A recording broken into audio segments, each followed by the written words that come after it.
G'day, welcome to our Christmas 2016 series, Jesus Now, looking at Christmas through a different lens. Instead of using the normal lens of expectancy, we are looking through the lens of the consequences of Jesus' birth. Last time we looked at Jesus, the risen King, conquering and overcoming death. Today we keep looking back at Jesus, this time Jesus as the dying King, succumbing to death. Why did Jesus die? What were the circumstances surrounding his death?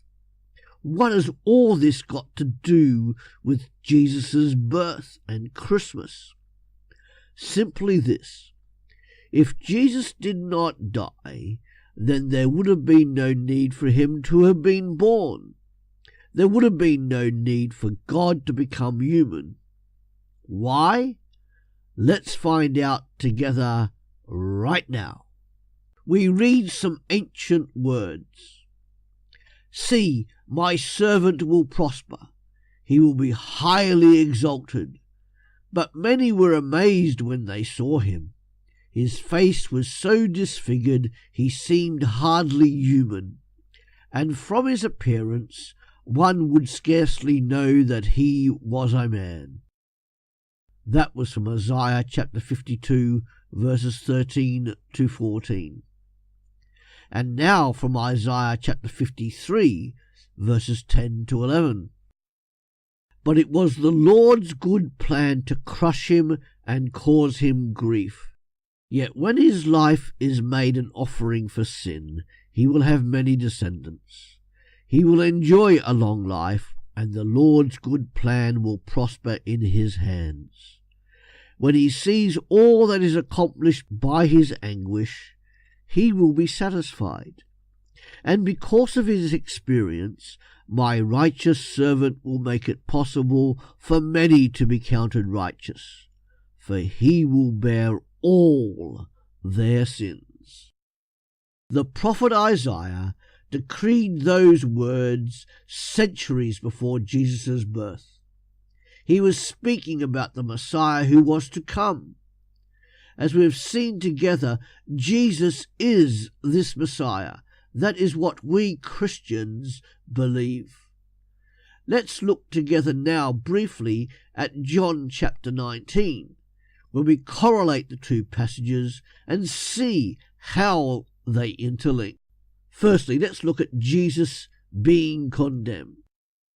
Pilate gave in and permitted the flogging and mockery in the hope of shaming Jesus' accusers in John chapter 19, verses 1 to 3, despite affirming Jesus' innocence after the scourging in John chapter 19, verse 4.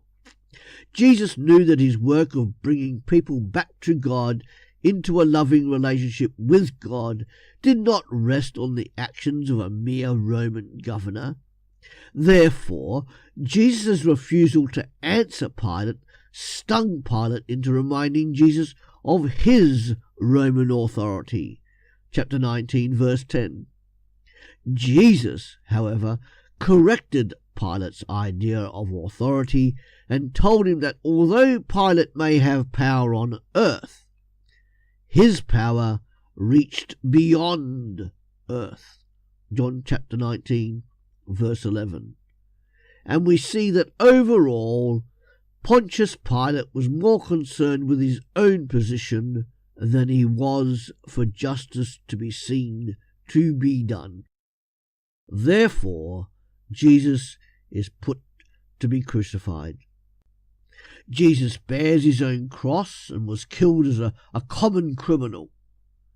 John chapter 19, verse 17. Pilate was responsible for fixing the sign, the King of the Jews. John chapter 19, verses 21 to 22. Jesus showed concern for his mother even when he himself was in agony, and he committed her to the Apostle John. John chapter 19, verse 26 to 27. The crucifixion site was outside the city walls on purpose. This was because the Jewish law forbade execution within the walls of the city. It was also for sanitary reasons, as often the rotting crucified corpse would hang on the cross for days. This would also serve as a vivid image to warn others of the disgrace and to act as a deterrent. In Jesus' final moments, he cried, "I am thirsty," John chapter 19, verse 28. And finally, "It is finished," John chapter 19, verse 30. When they broke his legs, that was to speed up the process of death, John chapter 19, verse 32 to 33. The desire of the Jewish authorities, John chapter 19, verse 32, to fulfill their rituals was important because the Sabbath fell within the Passover festival. The piercing of Jesus' side and the flow of blood and water proved Jesus was really dead, John chapter 19, verse 34. So Jesus was condemned, Jesus was crucified, and Jesus is buried. Joseph of Arimathea and Nicodemus buried Jesus. Do you remember Nicodemus? The significance of "in which nobody had ever been laid" of John chapter 19 verse 41 is to demonstrate that the body of Jesus at no point came into contact with the decay of a dead body. A question often asked is, what has Jesus' death done for humanity? Why did Jesus have to die as he did? Why is he, as some say, the God-man born so he could die? Let's look at that briefly together. In our natural state, we are all sinners. We are in need of forgiveness, and God forgives us our sins because of Jesus. Jesus reconciles us to God. Therefore, we can no longer be enemies of God. We have peace. We have peace with God.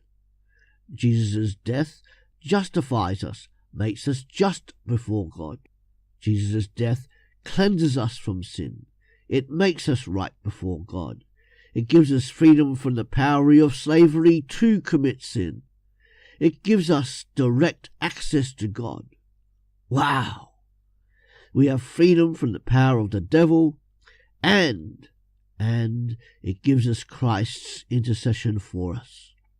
None of these things apply to those who do not follow Jesus and are therefore not in an active, dynamic, personal and intimate relationship with him.